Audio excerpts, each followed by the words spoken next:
आज हम लोग बात करेंगे व्यवहारवाद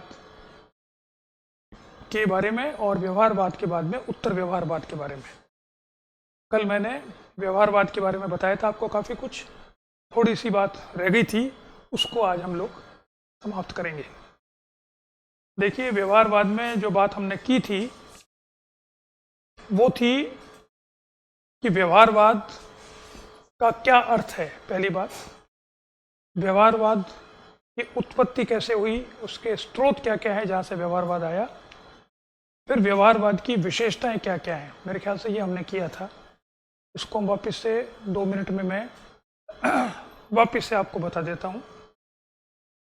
व्यवहारवाद का अर्थ है राजनीति के जितने भी तत्व हैं, चाहे वो संविधान हो, राज्य हो, राज्य के अंग हो, राजनीतिक दल हो, व्यक्ति हो, इन सब के व्यवहार का अध्ययन करना व्यवहारवाद होता है। इससे पहले परंपरागत राजनीति में ये जो मैं नाम ले रहा हूँ, संविधान, राज्य, राज्य के अंग, राजनीतिक दल वगैरह, इन सब के औपचारिक संरचना का अध्ययन किया जाता है परंपरागत दृष्टिकोण में। और औपचारिक संरचना में कानूनी रूप से अध्ययन किया जाता है, संवैधानिक रूप से किया जाता है, दार्शनिक रूप से किया जाता है, संस्थागत रूप से किया जाता है। जबकि व्यवहारवाद में इन सब का अध्ययन, उनका व्यवहार कैसा है उसका अध्ययन किया जाता है। व्यवहार कैसा होने का अर्थ क्या है कि राज्य यथार्थ में क्या काम कर रहा है, न्यायपालिका यथार्थ में क्या काम कर रही है। न्यायपालिका के पास बहुत सी शक्तियां हैं, लेकिन उन शक्तियों का अलग अलग समय पर किस प्रकार से उपयोग हो रहा है उसका अध्ययन करना व्यवहारवाद में आता है।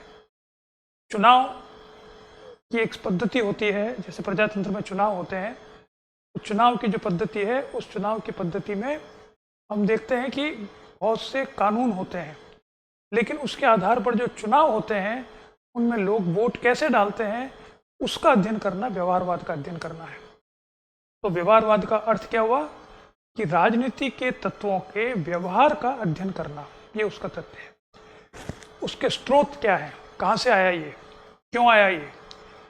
मैंने बताया, एक तो है राजनीति ही उसका स्रोत है कि राजनीति की परिभाषा परिवर्तित होने लगी। 19वीं शताब्दी तक, 2000 वर्षों तक राजनीति की एक ही परिभाषा थी। वो क्या थी कि राजनीति राज्य से आरंभ होती है और राज्य पर समाप्त होती है। लेकिन 19वीं शताब्दी के उत्तरार्ध में हम देखते हैं कुछ नए विकास हुए समाज में। उसमें से एक था राजनीतिक दलों का उद्भव, दूसरा था लोकमत या जनमत का उद्भव। तो राजनीतिक दल राजनीतिक राज्य के हिस्सा नहीं होते, जनमत राज्य का हिस्सा नहीं होता, लेकिन ये दोनों राज्य की कार्य प्रणाली को प्रभावित करते हैं। इसलिए अगर हमें राज्य के बारे में अध्ययन करना है तो हमें इन दोनों का भी अध्ययन करना होगा। तो राजनीति की परिभाषा ये होने लगी कि राजनीति चाहे राज्य से आरंभ होती हो, राज्य में समाप्त होती हो, लेकिन राजनीति को प्रभावित करने वाले तत्व राज्य से बाहर होते हैं, इसलिए उनका अध्ययन भी किया जाना चाहिए। इसमें हमने देखा कि ग्राहम वालाज ने 1908 में पुस्तक लिखी थी, human nature in politics. Arthur Bentley ने पुस्तक लिखी थी, प्रोसेस ऑफ गवर्नमेंट। ये वो किताबें हैं जिन्होंने सबसे पहले पुस्तक रूप में ये जो बात मैं आपसे कह रहा हूँ इस पर विचार विमर्श करना आरंभ किया और ये इंगित करना आरंभ किया कि अब राजनीति का अध्ययन करते समय हमें केवल राज्य के औपचारिक संस्थाओं का अध्ययन नहीं करना है, केवल कानूनी पक्ष का अध्ययन नहीं करना है, केवल संवैधानिक पक्ष का अध्ययन नहीं करना है, केवल दार्शनिक पक्ष का अध्ययन नहीं करना है, हमें कुछ और भी करना पड़ेगा। इसके बाद 1925 में शिकागो यूनिवर्सिटी के राजनीति विज्ञान विभाग के अध्यक्ष चार्ल्स मेरियम ने पहली बार संगठित रूप से इस विचार के आधार पर शोध करवाना आरंभ किया कि राजनीति के व्यवहार का अध्ययन करना चाहिए। उनकी पुस्तक थी चार्ल्स मेरियम की न्यू एस्पेक्ट्स ऑफ पॉलिटिक्स 1925 में, जिसमें उन्होंने इस बात को इंगित किया। चार्ल्स मेरियम के विभाग में उनके साथी थे David Easton, Charles Merriam, Harold Lasswell और दूसरे लोग। ये वो लोग थे जिन्होंने इस व्यवहारवादी आंदोलन को आगे बढ़ाया। हम जानते हैं कि जो लोग इसमें थे उसमें डेविड ईस्टन का नाम सबसे प्रमुखता से लिया जाता है, जिसने 1953 में एक पुस्तक लिखी थी पॉलिटिकल सिस्टम नाम से, जिसमें उन्होंने व्यवहारवाद क्या होता है, व्यवहारवाद में क्या करना चाहिए, व्यवहारवाद की आवश्यकता क्यों पड़ी और ये क्या है, इसके बारे में विस्तार से उन्होंने बताया है। हैरोल्ड लासवेल ने 1936 में पुस्तक लिखी politics who gets what when and how. उसी प्रकार से गैब्रियल आमंड इनके साथी थे, जिन्होंने पुस्तक लिखी थी सिडनी वर्बा के साथ मिलकर सिविक कल्चर। एक पुस्तक उन्होंने लिखी थी कोलमैन के साथ मिलकर कंपैरेटिव पॉलिटिक्स। ये वो लोग हैं जो व्यवहारवाद को प्रमुख प्रवर्तक हैं और व्यवहारवाद को आगे बढ़ाते हैं। तो पहला स्रोत क्या हुआ कि राजनीति के क्षेत्र में ही होने वाले परिवर्तन ने व्यवहारवाद को जन्म दिया। ये पहला स्रोत है। दूसरा स्रोत है राजनीति के बाहर समाज विज्ञान में कुछ परिवर्तन हुए, उनका प्रभाव भी राजनीति के अध्ययन पर पड़ा, जिसका नतीजा था व्यवहारवाद। वो क्या परिवर्तन थे? एक सबसे बड़ा परिवर्तन था सामान्य व्यवस्था सिद्धांत। सामान्य व्यवस्था सिद्धांत का जन्म होता है 1920 के दशक में। मैंने बताया था कल विस्तार से, बायोलॉजी में सबसे पहले आया ये, शरीर शास्त्र में, जिसमें माना गया कि शरीर एक व्यवस्था है और उसको व्यवस्था के रूप में देखना चाहिए। व्यवस्था का क्या अर्थ है? व्यवस्था का अर्थ है कि उसके बहुत से तत्व होते हैं, किसी भी व्यवस्था के, किसी भी समूह के। उन तत्वों, वे तत्व आपस में एक दूसरे पर अंतर्निर्भर होते हैं, उनकी बाउंड्रीज होती है जिससे अलग अलग तत्वों को पहचाना जा सके, और उन हर तत्व में एक प्रक्रिया होती है जिसके आधार पर नतीजे निकलते हैं। तो शरीर भी ऐसा होता है कि सर में दर्द हो तो उसका कारण पैर भी हो सकते हैं, उसका कारण हृदय रोग भी हो सकता है, उसका कारण कुछ और भी हो सकता है। सिर्फ मस्तिष्क को देखने से मालूम नहीं पड़ेगा कि आपका सर दर्द क्यों है, क्योंकि ये एक सिस्टम है पूरा शरीर, इसमें हर अंग दूसरे को प्रभावित कर रहा है। तो पता नहीं कौन से अंग में खराबी है जो यहाँ पर आके सामने आ रही है। तो ये व्यवस्था सिद्धांत बायोलॉजी का था। इसको मानव शास्त्रियों ने सबसे पहले काम में लिया। दो नाम मैंने बताए थे, रेडक्लिफ ब्राउन और मेलिनोवस्की। इन दोनों ने टापुओं में रहने वाले जनजातियों का अध्ययन करके ये सिद्ध किया कि जनजातियों की में भी एक व्यवस्था होती है। ऐसा नहीं है कि हमारे जो सभ्य समाज है वहीं पर व्यवस्था होती हो, जो जनजातियां हैं वहां पर भी व्यवस्था होती है। वो व्यवस्था अलग प्रकार की होती है जो विवेक से समझी नहीं जाती है। उनमें मैजिक होता है, उनके कुछ परंपराएं होती है, उनकी भाषा होती है, उनके सिंबल्स होते हैं, वो अलग अलग तरह के होते हैं। वो उसी से व्यवस्था को बनाए रखते हैं।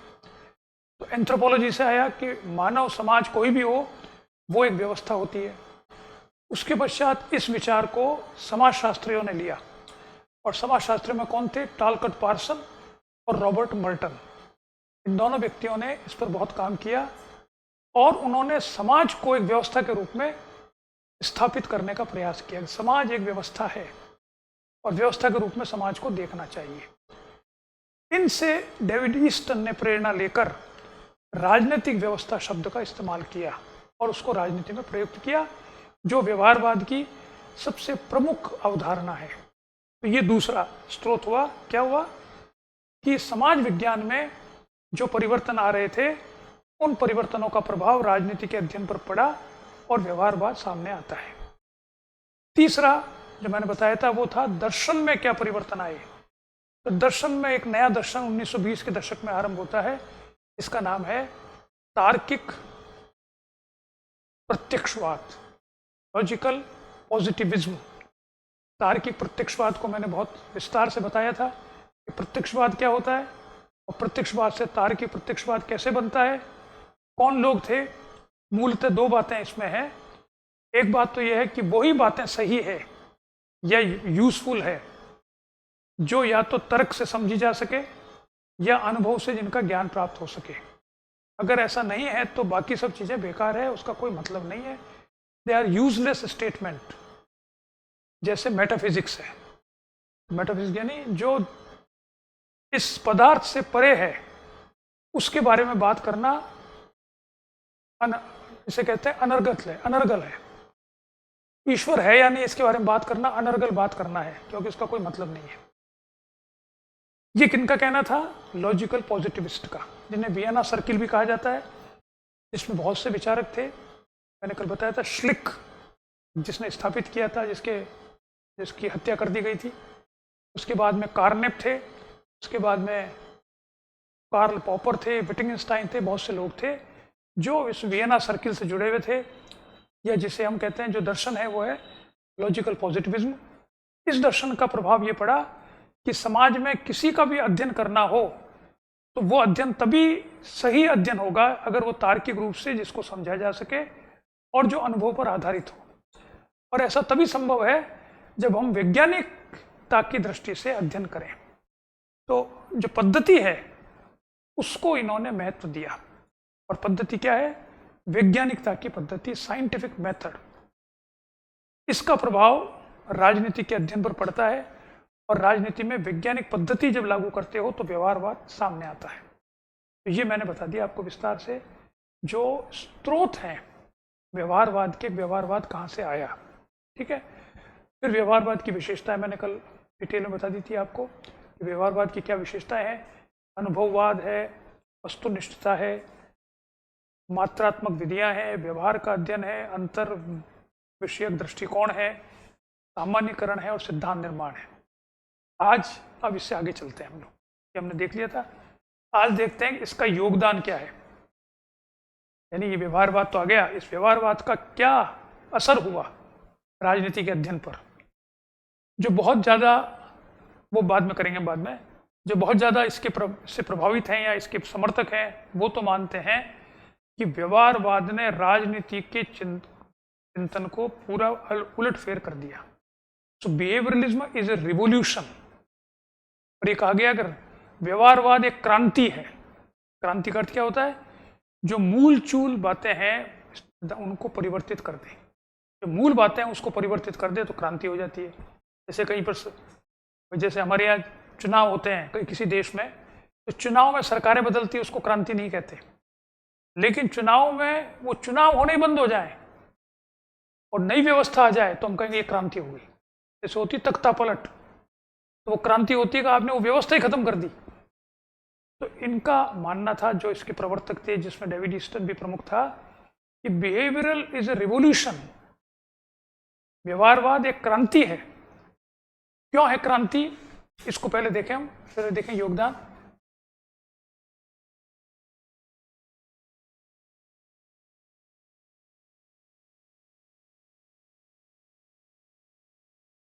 व्यवहारवाद क्रांति है। क्यों है क्रांति? क्योंकि इसने क्या क्या किया? इसने पद्धति में परिवर्तन,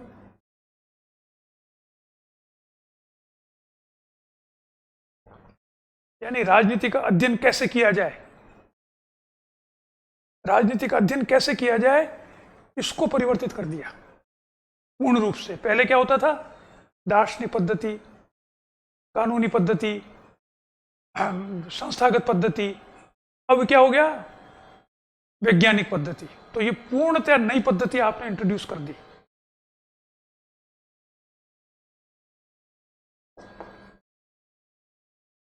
सत्य में परिवर्तन, सत्य यानी एसेंस, कंटेंट, यानी जो राजनीति, किसका अध्ययन कर रहे हैं राजनीति में?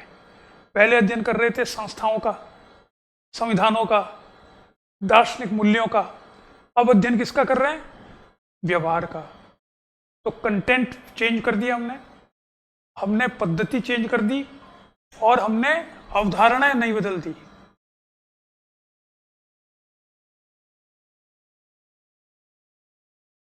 अवधारणाओं में परिवर्तन कर दिया, यानी अध्ययन किनसे करेंगे वो भी परिवर्तित हो गए।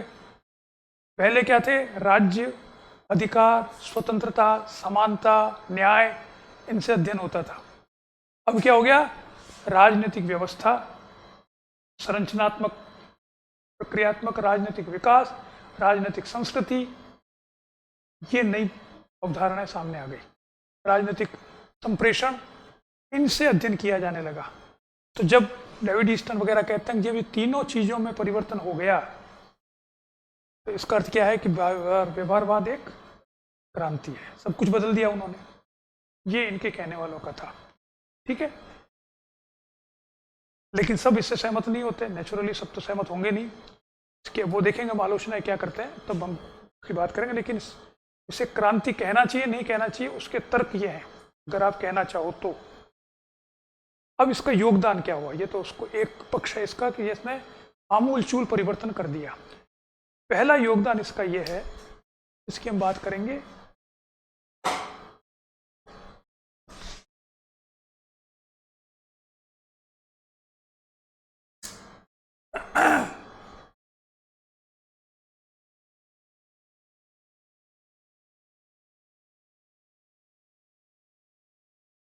इसने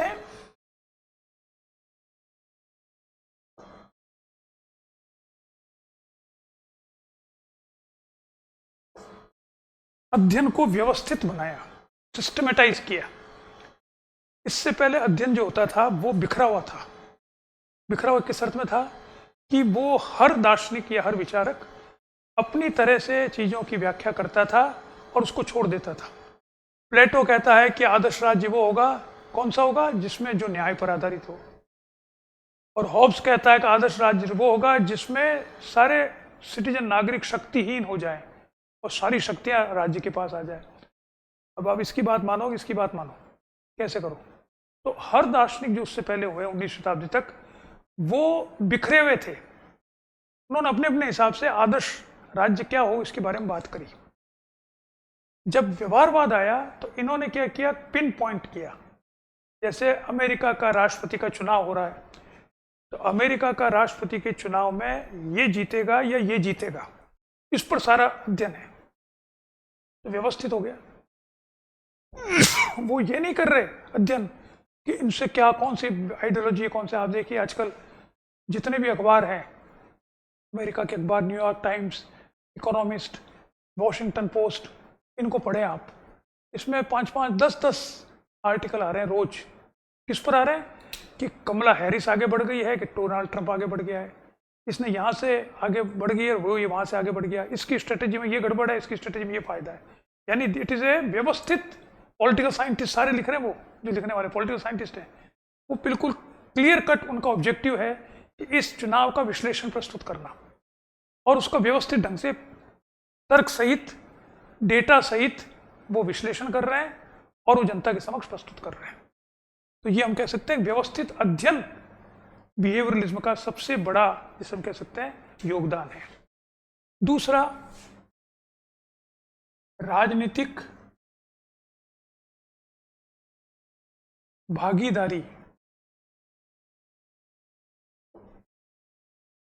राजनीतिक भागीदारी पर ध्यान दिया इन्होंने।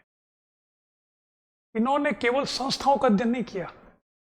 आप देखिए पुराने जो हैं, जितने भी विचारक हैं 19वीं शताब्दी तक, जो ट्रेडिशनल पॉलिटिकल साइंटिस्ट हैं, परंपरागत राजनीति विज्ञान हैं, वो क्या करते हैं, वो ये नहीं बताते कि जो यथार्थ में लोग हैं वो उनको राजनीति में प्रवेश करना चाहिए कि नहीं करना चाहिए, कर रहे हैं तो कितना कर रहे हैं, कितना नहीं कर रहे हैं। वो तो एक सिद्धांत बता देते हैं। सिद्धांत क्या है कि मैं जैसे बताया, जॉन लॉक ने कहा एक लिमिटेड गवर्नमेंट होनी चाहिए।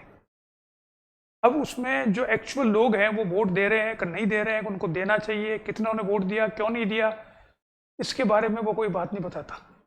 यानी वो एक्चुअल व्यक्ति जो हैं, वास्तविक यथार्थ के जो व्यक्ति हैं, उनका राजनीति में कितनी भागीदारी है, इस पर वो बात नहीं करते हैं। कौन नहीं करते हैं? परंपरागत राजनीति शास्त्री। व्यवहारवादियों ने क्या किया,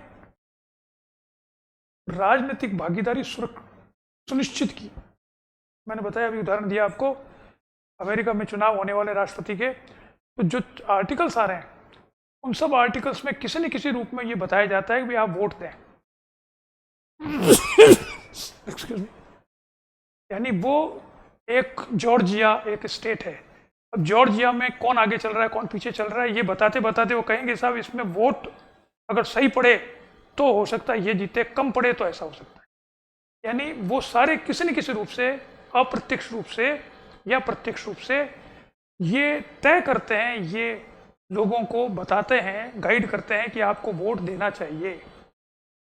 तो वो राजनीतिक भागीदारी को सुनिश्चित कर रहे हैं। ये बहुत बड़ा कंट्रीब्यूशन है।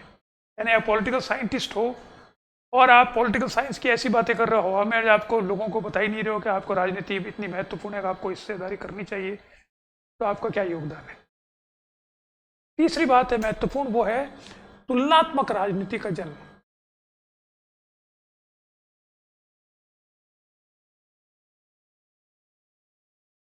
आपका जो एक पेपर है उसका एक बहुत बड़ा हिस्सा आजकल सारी जगह पर है, वो है तुलनात्मक राजनीति।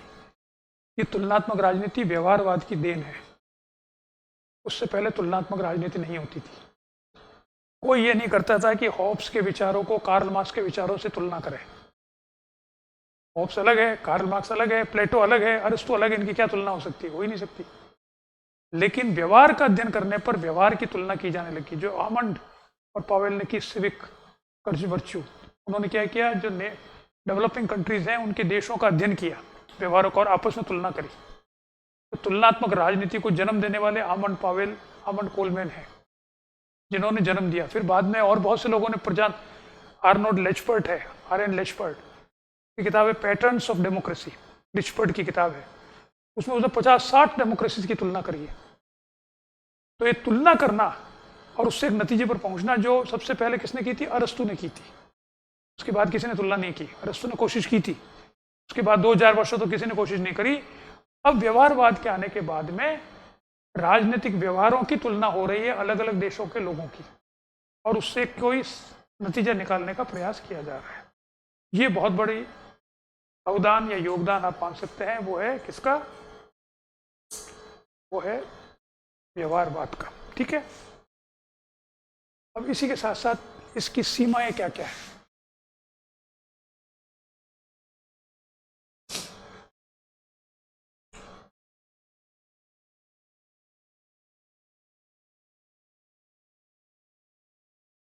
सीमाओं में सबसे पहला तो यह है कि यह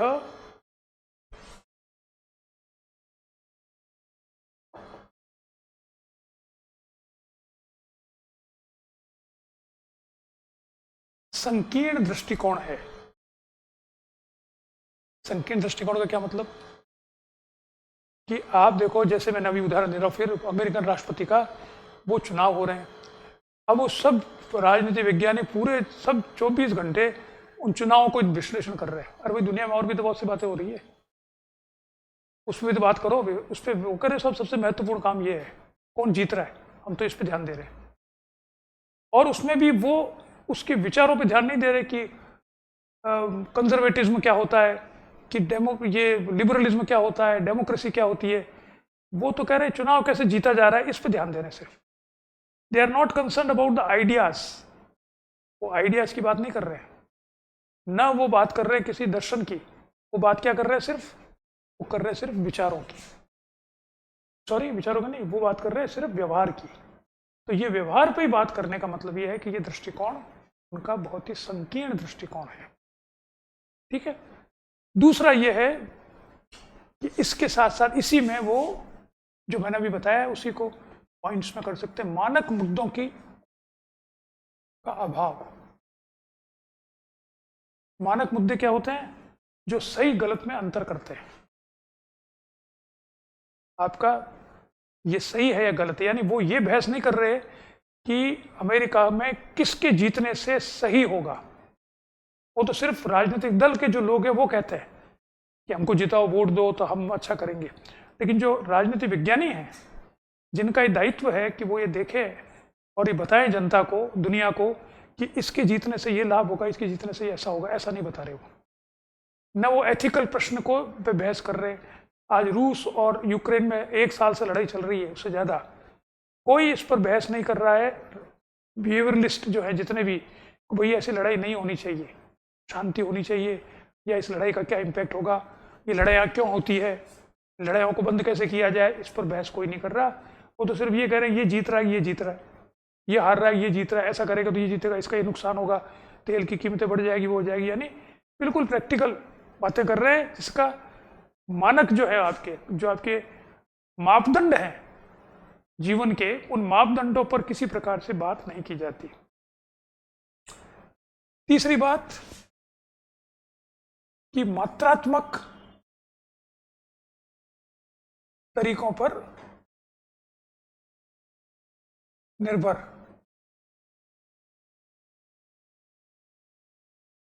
ये बहुत बड़ी आलोचना है। एक विचारक है विल्थे,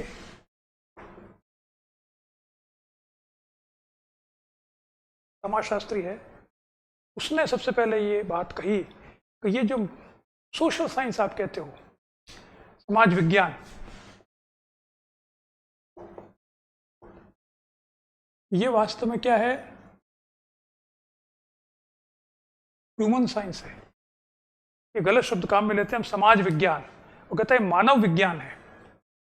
आप वैज्ञानिक दृष्टि से समाज का अध्ययन करो, ये तो स्वीकार करता है, लेकिन ये ध्यान रहे कि ये समाज किनका बना हुआ है? मानवों का है, जो प्रकृति से अलग होते हैं। किसमें अलग होता है? उनके पास चेतना होती है। मानव समाज का मतलब यह है कि कॉन्शियसनेस है। इस चेतना को ध्यान में रखकर आप नहीं करते। जैसा अभी हमने देखा हरियाणा के चुनाव हुए, अब हरियाणा के चुनाव से पहले जितने भी एग्जिट पोल थे सब कह रहे थे कांग्रेस जीत रही है, और नतीजा यह आया कि बीजेपी जीत गई। क्यों? क्योंकि उन्होंने वैज्ञानिक तरीके से अध्ययन किया समाज का, लेकिन वो इस चीज को भूल गए कि मनुष्य में चेतना होती है। वो वोट देने जाते जाते बदल सकता है, वोट दे के बाहर आया और झूठ बोल सकता है। देखे किसी आए बाहर, वो जो उसको देखा यार ये 10 जने खड़े हैं, इन्हीं को अपन क्यों गलत बोले, अरे हाँ सब इन्हीं को देखे आया हूं, या बाहर कह रहे सब इन्हीं को देने जा रहे हो, अंदर आप पर्ची किसी और से लेगा, एक 10 सर अंदर किसी और को देके आ जाएगा। भाई बेईमानी नहीं है, it is because of consciousness, चेतना उसकी। तो इस विल्थे ने सबसे पहले विल्थे ने कहा था कि ये गलत है, ये चेतना होनी चाहिए।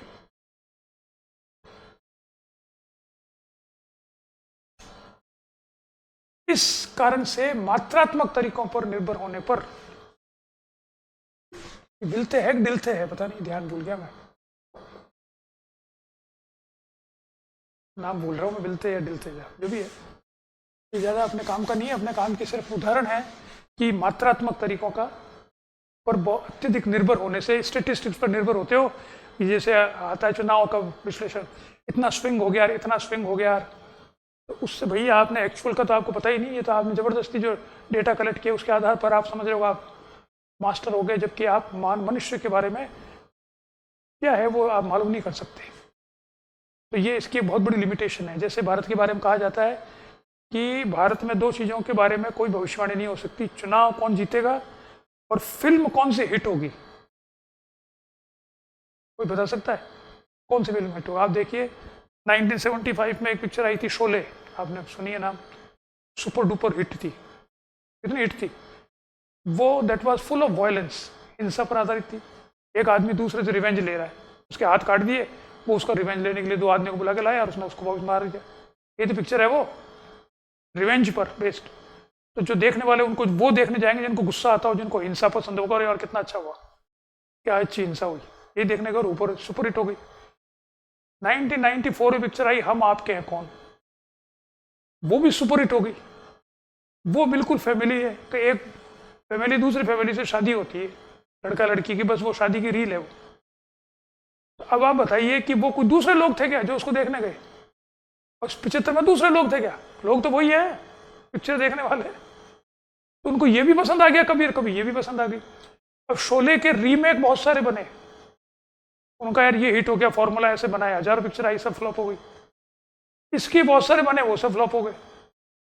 तो भारत में लोग कैसे सोचते हैं ये मालूम करना बहुत मुश्किल है। सभी दुनिया में, भारत का उदाहरण दे रहा हूं मैं आपको, ऐसे चुनाव में कौन किसको वोट देगा ये मालूम करना बहुत मुश्किल है। ये हवा बन रही, पता ही नहीं पड़ता किसको कितने वोट मिल रहे हैं, कैसे मिल रहे हैं। इसलिए ये सब जितने भी पत्रकार होते हैं या राजनीतिक हो गए, वो हवा में चलते रहते हैं, वो कहते बस कहते रहते हैं, हम कहते रहो कहते रहो कहते रहो, पता ही नहीं पड़ता। हम देखा नहीं पिछली बार अशोक गहलोत सरकार ने कितने लाखों करोड़ रुपए खर्च किए, बड़े बड़े पोस्टर लगाए, यार हम मुझसे मैं देता देता नहीं थकूंगा और आप मांगते मांगते थक जाओगे। लोगों ने मांगा ही नहीं तुमसे, वोट नहीं दिए तुमको, तो वो क्या करे बेचारे? तो उनको भी नहीं पता, क्योंकि इसके अलावा उनको आता भी नहीं जो है वो कर रहे हैं। तो मात्रात्मक तरीकों पर अगर आप निर्भर होगे तो आप सही प्रकार की राजनीतिक विश्लेषण नहीं कर पाओगे। चौथी बात है राजनीतिक संस्थाओं की उपेक्षा। यानी आप इतने ज्यादा व्यवहार का अध्ययन करने लगे हो कि आप जिस पर आधारित व्यवहार है उसकी तो उपेक्षा ही करने लग गए। जैसे भारत में चुनाव का अध्ययन कर रहे हो आप, भाई चुनाव का अध्ययन तो अच्छी बात है, लेकिन चुनाव की सारी प्रक्रिया संविधान में है, कानून बने हुए हैं, तो आप उनका तो अध्ययन करो। आपने उनको तो भूल गए आप, और का चुनाव कैसे होते हैं, और अध्ययन क्या करने लगे, चुनाव में जाति का क्या महत्व है, बल का क्या महत्व है, धन का क्या महत्व है। अरे भाई हो तो उसी सिस्टम से रहे हैं।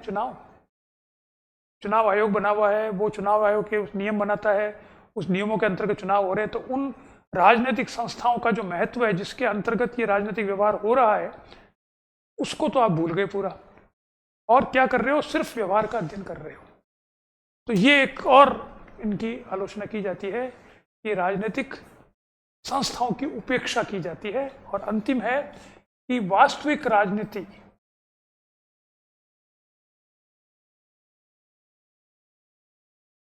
का अध्ययन नहीं कि उपेक्षा।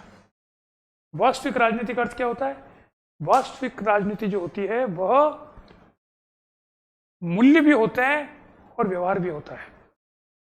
आप कांग्रेस को या भाजपा को वोट क्यों देते हो, इसके लिए सिर्फ ऐसा नहीं है कि कैंडिडेट ने कि जाति देख के वोट दे दिए लोगों ने, तो सभी जीत जाएंगे। फिर अगर ये मालूम पड़ जाए कि इस जाति से देते हो, तो आप देखो एक जाति से खड़ा होता है तो भी लोग वोट नहीं देते हैं, उसी जाति के 5 खड़े हो जाएंगे। एक जाति वह प्रभावी है, दूसरे को जाति को दिया तो वो जीत गए। जैसा अभी हरियाणा में कहा गया साहब, जाट वर्सेस नॉन जाट हो गया, ये कह रहे हैं, पता नहीं हो गया कि नहीं हो गया, लेकिन ऐसा कह रहे हैं। तो आपको क्योंकि जो मुद्दे थे मुख्य, वो मुद्दे तो भूल गए आप, और आप एक्चुअल पॉलिटिक्स में आ गए कि इस जाति की यहाँ पर ज़्यादा, इसको वोट टिकट दे दो, ये ज़्यादा यहाँ पर टिकट दे दो, उसको दे दो, ऐसे जोड़ तोड़ में लगे रहे। आपको अटैक करना चाहिए था कि जो सरकार है उसने 5 साल काम नहीं किया, वो तो किया नहीं, और आपने कभी मैं टिकट बांट रहा हूँ, वो कह रहा हूँ मैं बांट रहा हूँ, वो आपस में लड़ रहे हैं। तो वास्तविक राजनीति में तो मूल्य भी होते हैं और व्यवहार भी होता है। चुनाव हुए तो कांग्रेस को वोट दे या न दे, भाजपा को वोट दे या न दे, इसमें दोनों बातें होती है। कैंडिडेट भी होगा, चुनाव की कैंपेनिंग भी होगी, लेकिन सबसे बड़ा बात होगा ये किस मूल्य को रिप्रेजेंट करते हैं, उसको हम समर्थन कर रहे हैं नहीं कर रहे, उसका अध्ययन कर ही नहीं रहे। तो ये 5-7 बातें जो मैंने आपको बताई है, ये है इसकी सीमाएं। अंतिम बात व्यवहारवाद की जो आप देख सकते हैं, उसमें ज़्यादा बताने को नहीं है, वो है डेविड ईस्टन का क्या योगदान रहा है, वो सबसे महत्वपूर्ण है। डेविड ईस्टन ने 7-8 पॉइंट बताए हैं, वो मैं लिख देता हूँ।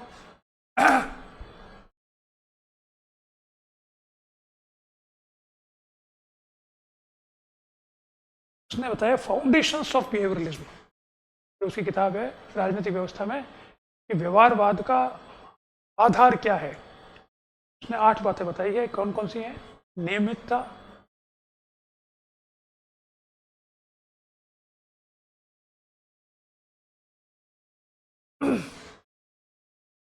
सत्यापन,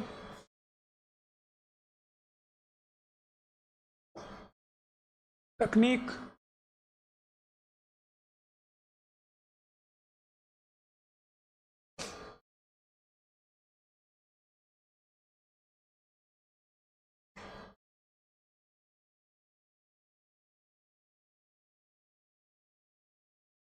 प्रमाणीकरण, मूल्य, संस्थाकरण और शुद्ध विज्ञान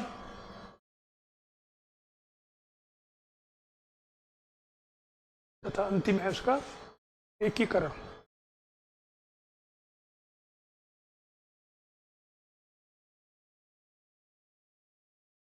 ये 8 पॉइंट्स उसने दिए हैं। नियमितता, सत्यापन, तकनीक, प्रमाणीकरण, मूल्य, संस्थाकरण, शुद्ध विज्ञान और एकीकरण। वो मानता है कि व्यवहारवादी जो राजनीतिक दर्शन होता है वह इन बातों पर निर्भर करता है। जिस अध्ययन में ये बातें हैं वो अध्ययन व्यवहारवादी अध्ययन है। इसमें मूल्य भी दिए गए हैं, लेकिन ये जो मूल्य जिनकी बात करता है वो मूल्य आर्थिक मूल्य है, और इसी पर आधारित होकर उसने राजनीति की नई परिभाषा दी है। राजनीति क्या है?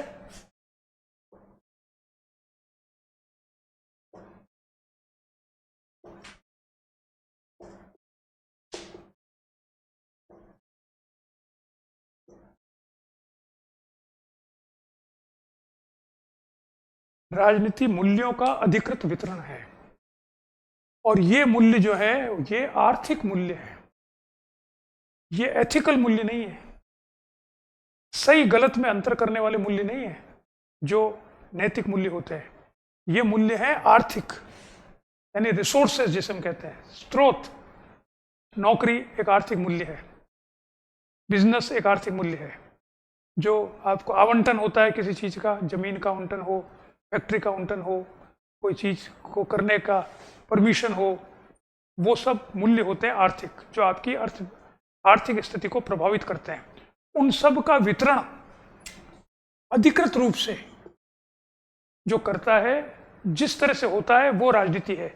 और जो करता है वो कौन है? वो पॉलिटिकल सिस्टम है। ये कहां पर होता है? ये सारी चीज ये होती है राजनीतिक व्यवस्था के अंतर्गत। राज्य की जगह वो नया नाम देता है राजनीतिक व्यवस्था। अधिकृत का क्या अर्थ है? देखिए, वितरण जो है, मूल्यों का वितरण तो अनाधिकृत भी हो सकता है। जैसे अभी कोई आ जाए पिस्तौल लेके और कहे साहब ये दीजिए रे, ये क्या लगा रखा है आपने, तो अपन कहेंगे ले जाओ, ये क्या करे, ये वितरण हो गया यहाँ का, आपने यहाँ वीडियो ले गए यहाँ से उठा के। बट ये क्या है? ये अधिकृत वितरण है क्या? ये नहीं है। लेकिन अगर सरकार आ जाए तो साहब ये आप इलीगल कोचिंग सेंटर चला रहे हो और चीज़ें उठा के ले जाए, जैसे कि कई जगह हुआ था, बंद हो गए, तो वो क्या है? अधिकृत वितरण है। That is legalised authority. तो इलीगल वितरण तो होता ही रहता है समाज में, लेकिन अधिकृत वितरण केवल राजनीति के अंतर्गत होता है, और जहां पर होता है जिस जगह, उसको कहते हैं राजनीतिक व्यवस्था। क्लियर? ये है किसका? डेविड ईस्टन का। उसने ये बातें बताई है, ये आप सब जानते हैं। नियमितता का मतलब ये है कि वो पैटर्न खोजते हैं शोध में कि बार बार क्या हो रहा है, उसके आधार पर वो सिद्धांत निर्माण करते हैं। आप देखेंगे इसमें अंतर है। जो परंपरागत राजनीतिक सिद्धांत में ऐसा नहीं है, तो पैटर्न नहीं खोजते, वो डिडक्टिव करते हैं, वो सोचते हैं पहले कुछ, फिर उसके आधार पर एक व्यू बनाते हैं और उसको राजनीति पे लागू करते हैं। इसमें वो पैटर्न जो साइंस में लैब में होता है कि वो देखते हैं बार बार ई पानी वाटर बनता है कैसे, ई इक्वल टू एम, जो वाटर बनता है H2O, तो हाइड्रोजन ऑक्सीजन कैसे मिलते हैं, वो मिलते हैं तो वो पैटर्न है कि अगर ऐसे मिलाओगे ऐसे मिलाओगे ऐसे मिलाओगे तो पानी बनेगा। उस पैटर्न की खोज करने पर वो सिद्धांत बनाते हैं, भाई ऐसे मिलाने पर पानी बनता है। तो नियमितता, फिर उसका सत्यापन होता है, वेरिफिकेशन होता है, जो किसका सिद्धांत है? लॉजिकल पॉजिटिविज्म का। कार्ल पॉपर जिसकी बात करता है, फॉल्सिफिकेशन जो कहा जाता है कि एक स्टेटमेंट सही है गलत है, इसका पहले वेरीफाई कीजिए। वेरीफाई किस पे करोगे? या तो तर्क पर करोगे या अनुभव पे करोगे। दो से तो वेरिफिकेशन होगा, और किससे होगा? तीसरे से।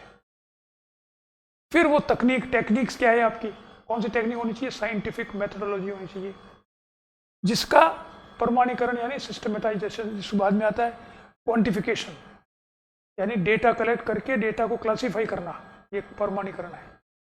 मूल्य जो मैंने बताया, कौन से किन का कर रहे हो, ये किस चीज का कर रहे हो, जिससे कि अधिकृत वितरण कैसे हो, उसको देखने के लिए किया जा रहा है। संस्थाकरण, इंस्टीट्यूशनलाइजेशन, सिस्टमेटाइजेशन किया जा रहा है आपका, यानी वो जो बनाया आपने अलग अलग पैटर्न में, उसको एक संस्थागत रूप से आप प्रस्तुत कर रहे हो। फिर वो एक प्योर साइंस में कन्वर्ट करने की कोशिश कर रहे हो कि ये प्योर साइंस का मतलब जैसे न्यूटन के सिद्धांत हैं, वैसे सिद्धांत बनाने की कोशिश कर रहा हूँ, ये परमानेंट सिद्धांत है। जैसे मैंने बताया आपको, भारत की राजनीति में केवल रजनी कोठारी का सिद्धांत माना जाता है एक व्यवहारिक स्तर पर, जिसने कहा था कि राजनीति का जातिकरण नहीं हुआ है, जाति का राजनीतिकरण हुआ है। जाति और राजनीति में संबंध क्या है, इसको परिभाषित करते समय कहा कि जाति का राजनीतिकरण हो रहा है, इसलिए जातियां बनी रहेगी, बनी हुई है। जातियां तब टूटेगी जब जातियों का रिप्लेसमेंट समूह के रूप में समाज में आएगा, क्योंकि प्रजातंत्र जो है वो समूहों की राजनीति से चलता है, व्यक्तिगत नहीं होता। मैंने अगर मेरे वीडियो पुराने देखेंगे तो मैंने राजनीति की परिभाषा बताई है, उसमें यह है कि राजनीति क्या है, बहुत से समूहों का आपस में उनके हितों की टकराहट होती है कि नीति कैसी बने जिसमें कि उनको लाभ हो।